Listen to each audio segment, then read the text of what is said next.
specific lang ko once nga bayot ka, ang mindset sa mga tao ana is kanang wala ka mag-eskwela. We're not animals, or no, we're also a human being, and as human as we are also. It's written in the Bible na only male and female yun. Babae na lalaki. Kanang same-sex marriage or mga na against nila sa will sa buo. They can even manage or role as society as long as respect is present. I just see them as a person. Kung mao na lang gusto and then mao na siya, that's it. We deserve to be equally treated kay humans as we are imperfect. Di magpratang na sa mga blame kung inana sila kay Hindi na siya sa simbahan ng mga LGBT but tungod kay tao po sila, ako silang respeto kay daghan po silang natabang. I also believe na ang Ginoo naghimo ra gyud og lalaki ug babae. But in the presence of God or kanang sa word ni Lord is kung kailangan kay rebuke ni Lord, rebuke kita.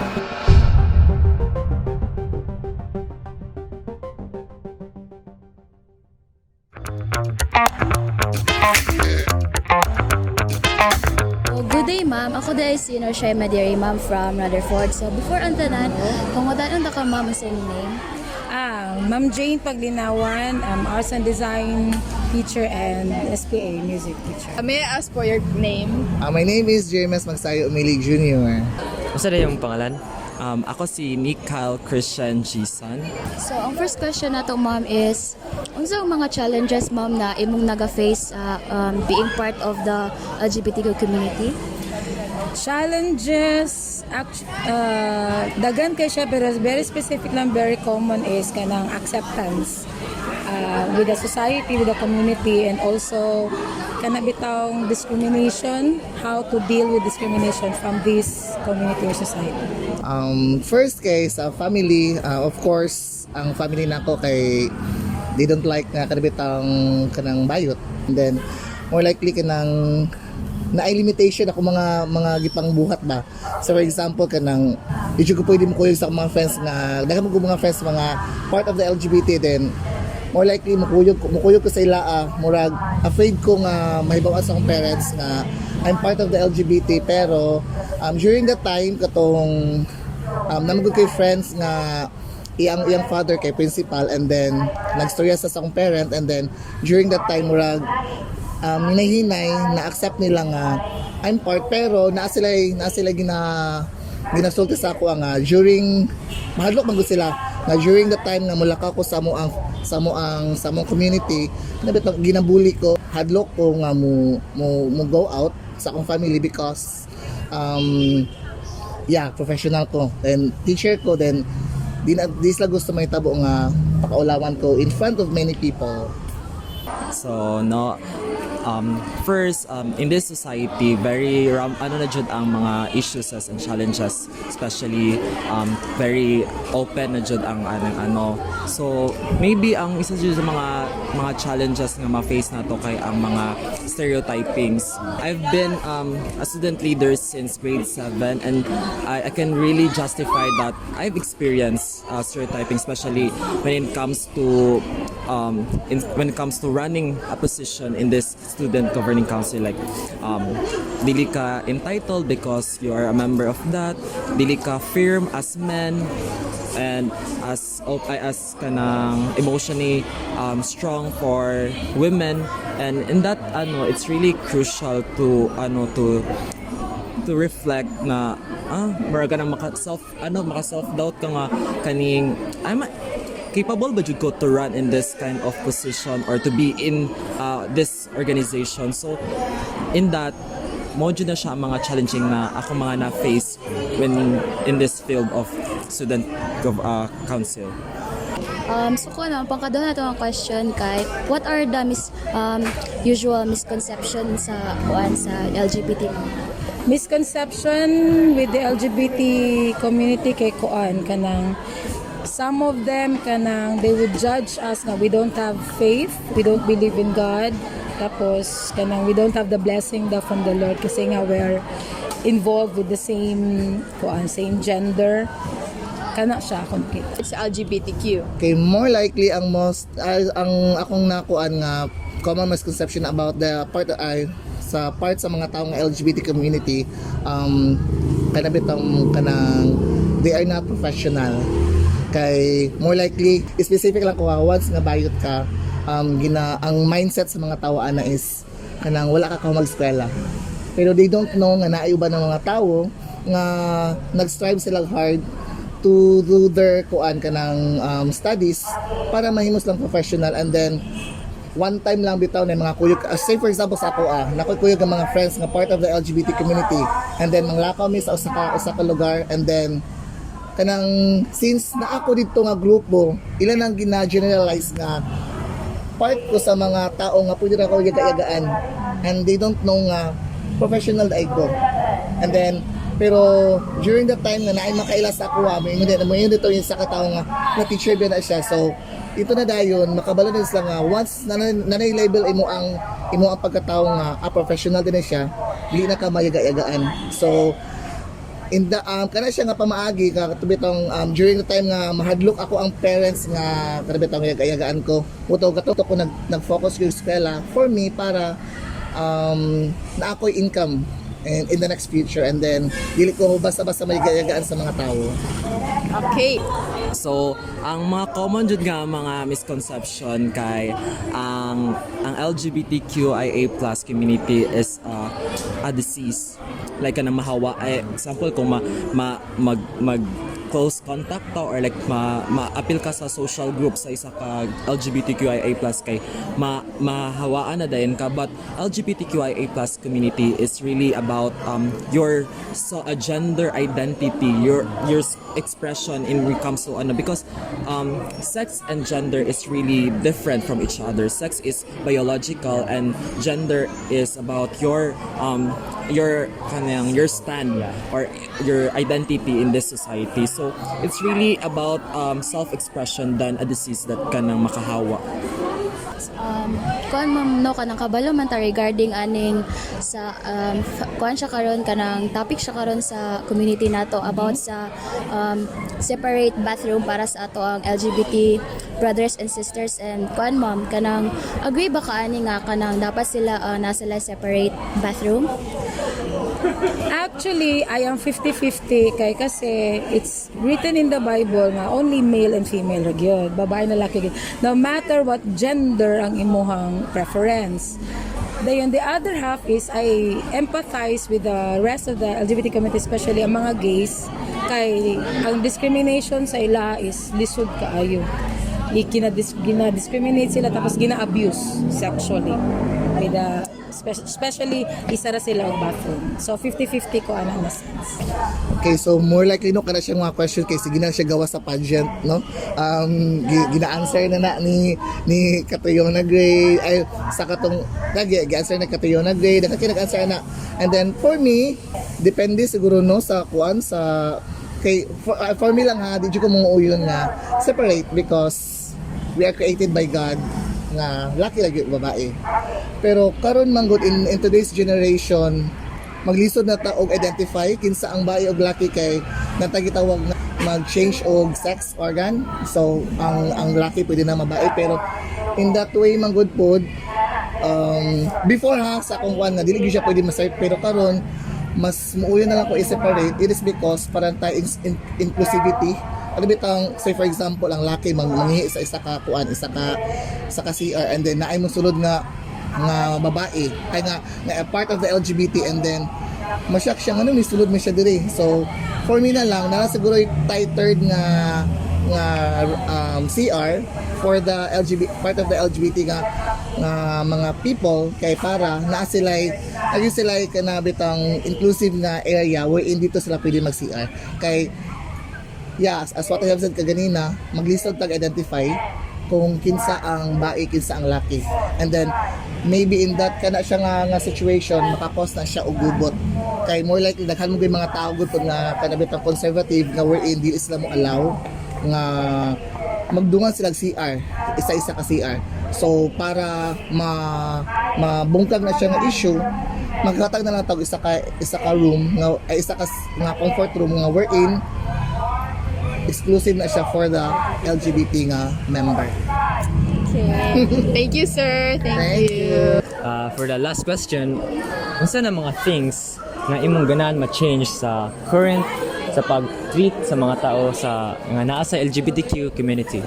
So no, that's very heavy question for me because respect for me kana acceptance is very hard to give, especially na in this society. But para sa ako, the most need na lang jud sa mga LGBT is to be respected, no, because kanang we cannot force everyone to we cannot force everyone to accept us, but the respect of being also a human, because we're not we're not animals, or no, we're also a human being, and as human as we are also capable of doing things, and that nga kanang dapat we should also respect us, especially being the third gender in this community. Okay, thank you Day sa imong mga answers and sa imong time.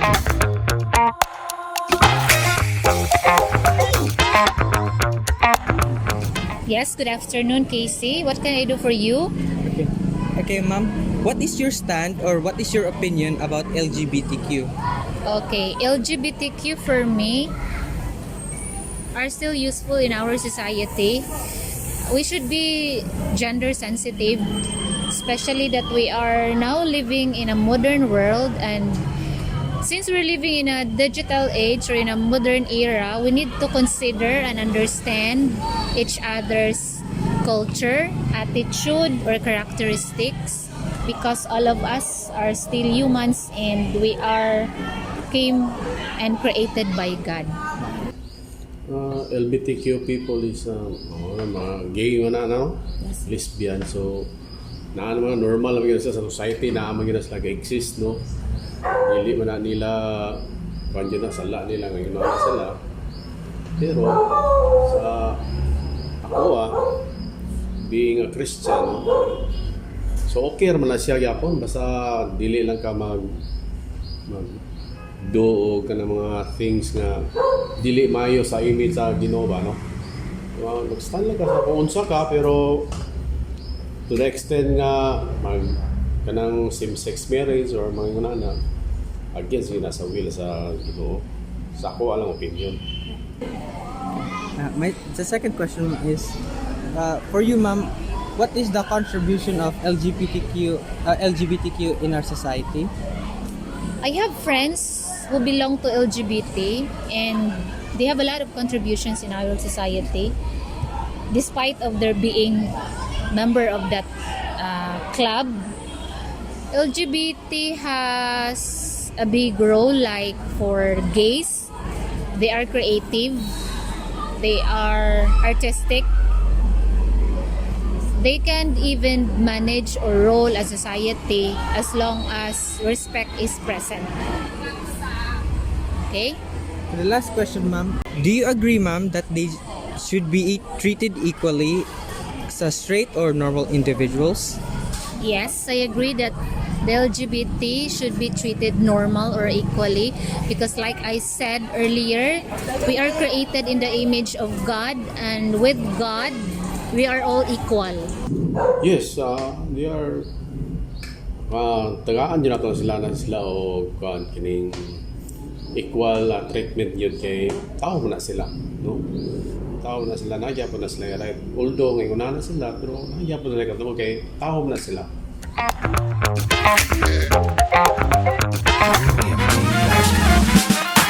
Ano yung pangalan niya? Eddie Castre. Asa section? Grade 12 STEM A. Okay. So I'm Vince G. Caspe, kuya ni Hana, BS Environmental Engineering, second year. So karon, akong pangutan sa imo is, o sa imong opinion or what your stand about sa LGBTQ? Akong opinion sa LGBTQ kay neutral ra gyud kay mismo sa mga eskwela sa mong room kay dagan gyud kayog ilang gi-identify lang self as a LGBTQ, so I just see them as a person. Kung mao na lang gusto, and then mao na siya, that's it. My opinion, maybe my opinion might be biased ako faith, like my faith is as a Christian, it's always yun na kanang we don't judge people yun, like so in the Bible we don't judge people, we accept them we happily accept them, we don't condemn them, we welcome them always sa kuan sa amua, and then wala like kuan ko lang maingon sa ila like makado sila things na kanang good ba, like as long as makapamaya sino dili ko maka sila, dili ko maka-judge sila. Mora na ako like I base my opinion sa kwan sa kung sa akong So for the next question kay usay lang contribution or naba sila ako contribute sa ato ang society? Kumain ka as a society so it is composed of people, so yeah, of course na sila na contribute sa ilang society kay as one people din sila, pero ila lang i-identify lang self as lahi man sa kwan as normal, pero pwede naman siya man normal. So dako kayo sila pag natabang kay yeah isaya man sila. Okay. So last question is, agree ka nga deserve to be nga treated equally sa straight or normal individuals? Of course kay dapat i-treat yun natin sila, dapat na gender equality, balag unsa may lang i-identify silang self, kung mao gyud na ilang gusto wala tay may mo, like i-respect na lang nato ilang gusto. Of course we deserve to be equally treated kay humans as we are imperfect and we don't have that right to judge people, we don't have that right to to condemn them, because even as kita like namang pud tay mga ingana sala namang pud tay kanang imperfections. That's why dili kita makaingon nga nila deserve ma-treat equally sa tuwa kay kita mo pud gi-treat mo ta equally gyud sa tunan. So diba mo na so mo to. So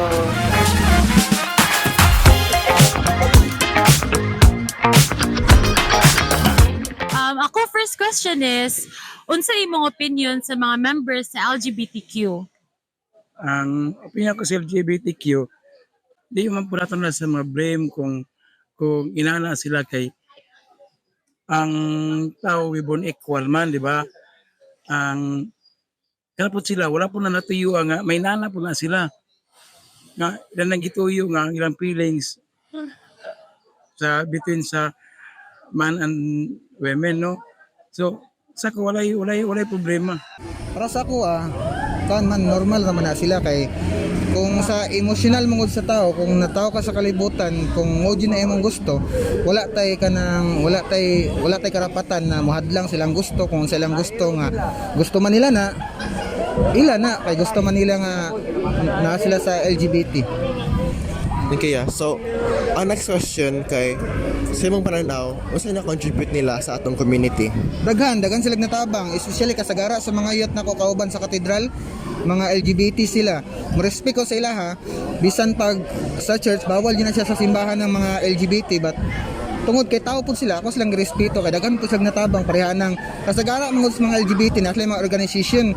Sample lang para ng mga youth organization to camping bitaw to help the badyaw or etc. the batang lansangan. Daghan silang natabang wala lang nakita sa uban mo nang gi-judge sila. Then okay, so for the last question, do you think na they deserve to be treated equally sa atong community? Oh, deserve sila mga equal sa to kay nga tao gud sila, di sila mananap. Na tao sila, di sila mananap mo nang deserve sila nga ma-equal sa tuwa. Dapat atos lang respetuhon kay mo man ilang gusto. Dili nato hadlangon ang ilang gusto kay mawalan tag demokrasya sa Pilipinas ana. Yes, of course.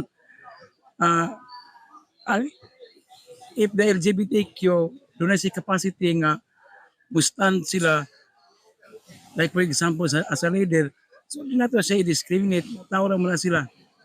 So nga lang. Thank you, Kuya!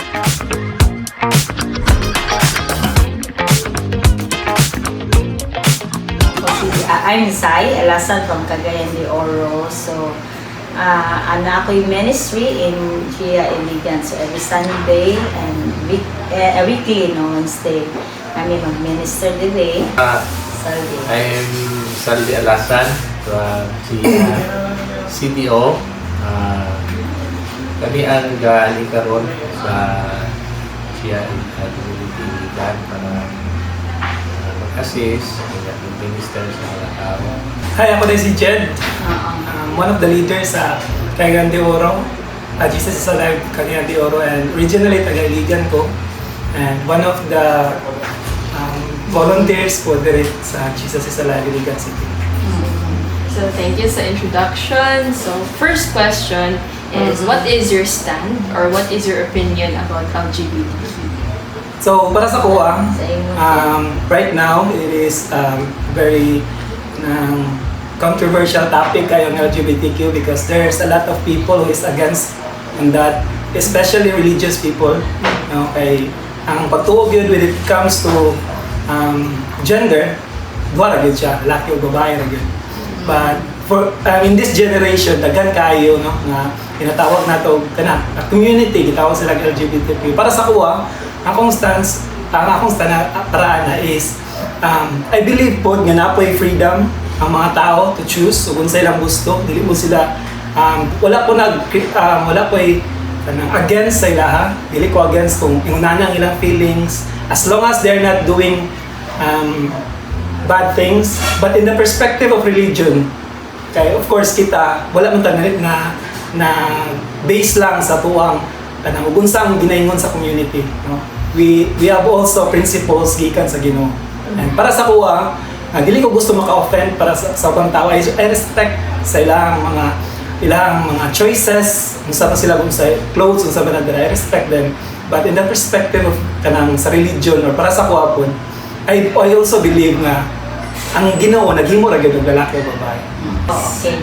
So akong stand is kung mag-base gid ka sa word of God, no, sa Genesis 1:27, God created man in his own image, na clear dito nga male and female, no. So kung naay na raise nga LGBT issues, for me is siguro na driven by emotions, feelings, and mindsetting sa tao.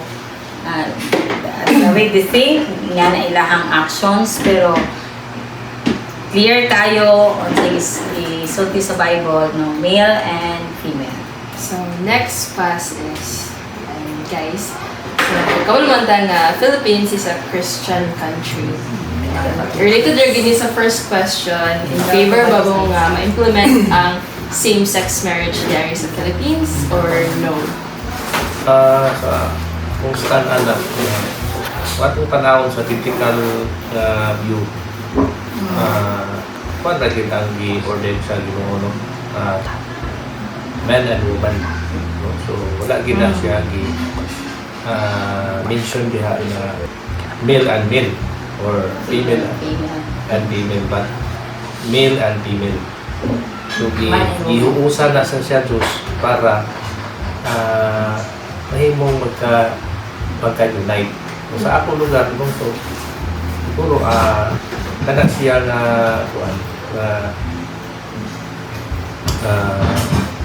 sitwasyon ng babae, lalaki. Murang tili siya, ini ako kuan ko sa ilahang side kung kay siguro sila nagka-igugmaay, but sa mata sa Ginoo, no, dili gid siya ang tao gi-design gid siya, no, male and female magka-ikusa dili so wala siya. Thank you, Paz. So, last question. Nasa ni siya? So, last kay, welcome ba ang mga LGBTQ nga musimba sa atong church? Or what is your message sa katong uban mga members sa LGBT nga nahadlok kay feeling nila nga makasasala na sila tapos di na sila musimba? For me, welcome kaayo. Amen. No? Kaya naman na yung mga identity crisis. Yes. So, but kanang ma-address lang why na issue anang LGBT. So, I think ang best nga maka-address anang issue is based lang ito sa Word of God, yes, no? Para no discrimination. We are created equal. So, siya. So we will help each other. So, welcome kaayo ang LGBTQ in the church. No? Kaya wala may perfect church. That's why na church for us to grow together and to know the Lord each other and makorekta, malilit anything that is not based sa word of the Lord. Okay, we know that God of love, so tanan ta gilove ni Lord. That's all. Thank you. Sa ko mag-share ka may regarding daghan kayo issue karon, especially sa US. Naghimo sila kaugalingon nila nga mga churches, Christian churches for LGBTQ community only. It's rampant kayo because sa US manggod, grabe ang ilang kanang discrimination po sa nga mga sa pag-abot sa Christian, pero sa community dili kayo. So and then dili sa Pilipinas, para sa ko it is very important po nga naagi dili lang bitaw kanang ilahang community ang welcome sila. Nga ma-feel po nila nga in the church they are always welcome because sa dihang makaila sila ni Lord, God is always faithful and just to forgive them. And kanang pud no dili ta madala sa drive of democracy diri sa Pilipinas nga pwede na to nana kay mo ginang isa nga nag-push ato we have all the rights, we have all the kuan nga kung sa kung gusto mo na kung buhaton. But in the presence of God, or kanang sa word ni Lord is, kung kailangan kayo rebuke ni Lord, rebuke ka for your own good. Wow. So, thank you, Paz. Thank you, Paz. Thank you, Kuya. Thank you for sharing your insights. Thank you. Thank you. Thank you. Thank you.